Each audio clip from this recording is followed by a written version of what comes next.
morning, good evening for whoever is logging in.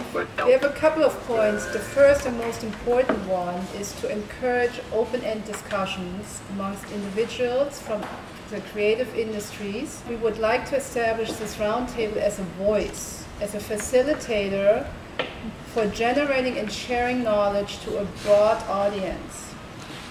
The core issue is how to put sustainability into action. And again, we are running out of time. We need to act now. And we need to close the price gap. The biggest question that comes up for everybody is financing versus feasibility.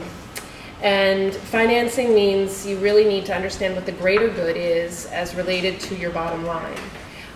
Every company wants to know whether the measures that they're taking, even though they may be politically oriented or personally they feel it's the right choice, they really do need to know where the profitability is at the end of the day. There is a lack of understanding throughout the business community of what sustainability actually is. The way I design, the selections I make, the materials I make, where we choose to manufacture, we can impact a large company in a very large way just through very, very small, what seemingly small decisions we make. As a small company, you're more flexible, you have less to lose, and it's easier to sort of make that leap. So I think Bill's point that he made was really key, that as a small company, your opportunity is to be an influencer. How do we toe the line between educating the consumer about social responsibility initiatives and transform well-intended practices to a profitable thing? I think we also need to think about our awareness and the cultural awareness in the States. I think we've all grown up here with this idea that bigger is better and more is more, and more is actually in a lot of cases cheaper in America. What you discover is that the average size of the house has increased from somewhere around 1,500 square foot to 2,500 square foot. And yet the size of the American family has actually decreased. They're not only inheriting our planet, they're also shaping the industry at some point. So I find it very important to plant the seed as early as possible. And what's interesting about the generation I mainly teach at the moment is that sustainability is very much an everyday matter for them. Sustainability is very much an issue in fashion, in pop culture, so they are aware of it. Are your clients using this as a marketing tool?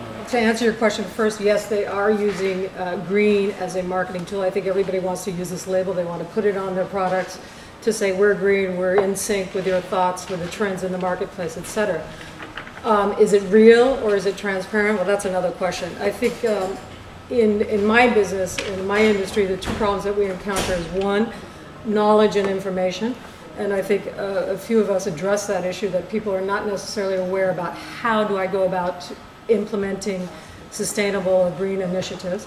And then I think the other problem is, which is probably a bigger problem, which it comes closer to what Kim highlighted, is cost. Our biggest stumbling block is offering and finding solutions that are financially viable and interesting to our corporate clients. And then putting the spin on it by saying, if you do this and it is at a similar or a viable cost, then we can also market it, and then it becomes a twofold benefit for them. It'll trickle up from the attendees, because as more and more people become aware, they'll demand that the corporations implement green initiatives, but the corporations at the same time, they've got to be pressured by the government. A lot of the solutions we already know them. They're solutions that have existed for centuries. The solutions aren't going to be coming only from technology. That is obviously going to be a component, but it's going to be a complete cultural shift that has to take place. One of the best illustrations that I can give for habits that have changed is the illustration of the grocery bag. I think it would have been inconceivable for us to say that 60 to 70% of all Americans 5 years ago will happily take their bags to the grocery store. A lot of it is driven by demand, and the more we demand it, the more accessible it becomes. Absolutely. The principle of reusing waste is extremely important. There is a criteria, and those criteria have not made vast and enormous price changes to their marketplace. But in cradle-to-cradle philosophy, there's sort of two directions products can go. They're either durable, or you have the disposable ones, and then you find what's going to happen to them when they're done. You make things that are easily recyclable, biodegradable. Do we really need to close the price gap? I think what we have to look at there more is sort of value. So I think what we need to see is less of a closing the price gap and more just a readjusting of prices to reflect, again, the actual cost of things. The bigger picture basically is our community, our environment, our cities, our nations, our future. What strategies can you think work well with publications to inspire the public at large? It's really crucial at this stage in media, because we're a voice, because we have this amazing ability to communicate this urgency and to subtly market it. The more we address it as media, the more we bring it into your home and we show you different ways to do things, I think it will help create that demand. Successful charitable initiatives.